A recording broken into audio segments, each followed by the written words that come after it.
Now we're going to do another fun little criteria. We're going to draft using the years played. We're going to draft a center fielder, and here we are just going to enter some years. If you're doing any kind of progression league or some specific years of a franchise, this is a very useful tool. And here we're going to go ahead and we're looking for a pre-turn of the century player. This is an 18th century player, players who played in the 1800s. And so we're going to select a real good center fielder at that time, Mr. Hugh Duffy.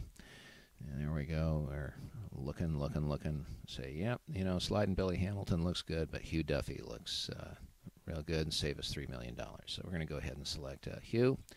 And, of course, select an alternate. And in this case, I'm reading I just finished a great book by Bay Area author Darrell Brock. And Mike Donlin plays a prominent part in that book.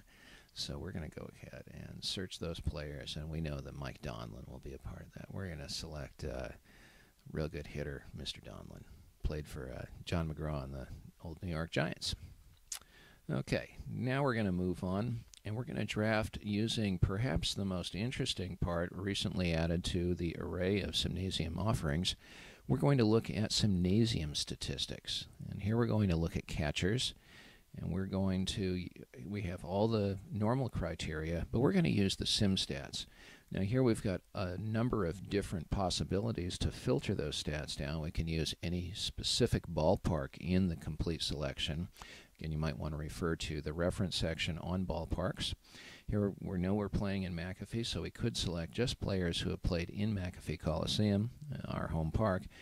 Perhaps the most, you can go by era, the most useful for general use is the standard cap, because most players play in a standard cap. And we're going to do just a really simple one. We're going to select players who have over 100 home runs in standard cap. So we're going to go search those players. So no matter how many at-bats these players have, these are guys who have hit over 100 home runs. You'll see some expected names, some of the big power hitters of baseball history. And there's the home runs.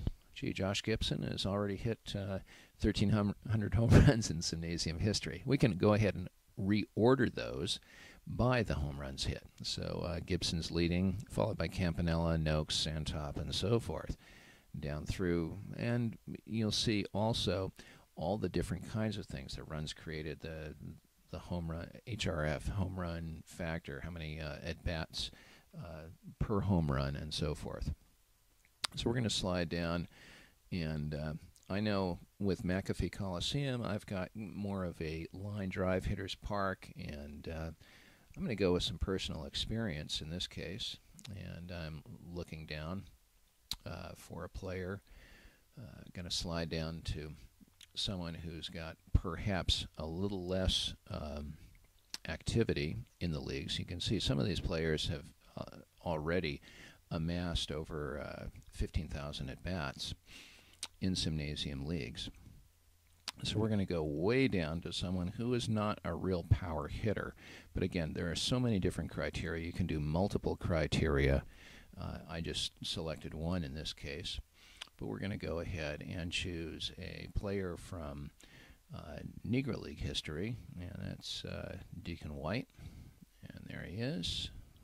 And he's hitting pretty well so far. And you can, what's nice too is you can collect details on any of these players. And this shows a separate window opens up, and it shows the different teams that this player has played on. So you can really do some drill down into the statistics, look at the kinds of leagues they've played in, the kinds of teams they've played on, the ballpark, and so forth. And I know I was in this league, and here is Deacon White playing in Park Jerry. And you can take a look at what other general managers have selected for their teams. So I'm going to go ahead and put him on my team for now. And, of course, I'll select an alternate. And in this case, we're going to go ahead and look for another hitter. Still a catcher. We're going to use those SimStats and go ahead and search players. And we're going to use the same criteria for now. And we're going to select somebody, again, that I've had personal experience with, someone who's perhaps not as good defensively, but pretty good player, John Wockenfuss, and we'll go ahead and select him. Now, what's interesting, you can always delete a player, and from either an alternate until your draft is completed, you can select a different one. In this case, we're going to go ahead and move to, we decided to perhaps do a platoon maneuver with White and Wockenfuss. So we're going to select as our utility player Wockenfuss and go ahead and put him down here. If Deacon White were drafted, Wockenfuss would still be available. Now, if White were drafted and Wockenfuss were then drafted as an alternate, my utility selection would be no good, so I'd have to go ahead and select an alternate there. So we're going to go ahead and move through and select all 28 players.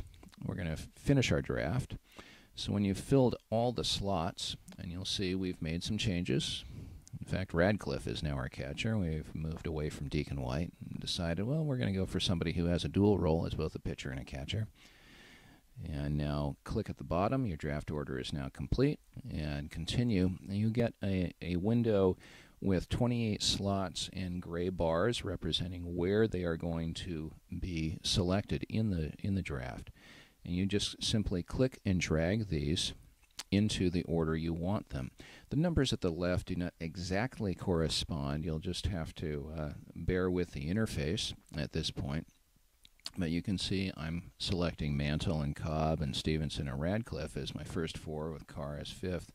And I can just simply click and drag the bars around to change the order. The last three selections are our reserve. So I've got a relief pitcher here who I want to select earlier. So I'm just going to click and drag tinning up a little bit. When I'm finished, I click continue.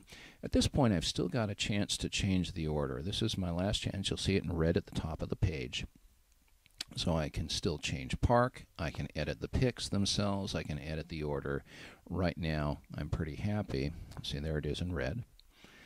And so I'll go ahead, and when I'm completely satisfied, I can finalize my picks. Now, there's still going to be another chance to make some changes to your roster before the season starts. Here, there are 5 teams ready out of the 12. We'll be notified via email, and then we're going to be ready to go to finalize it. Happy playing.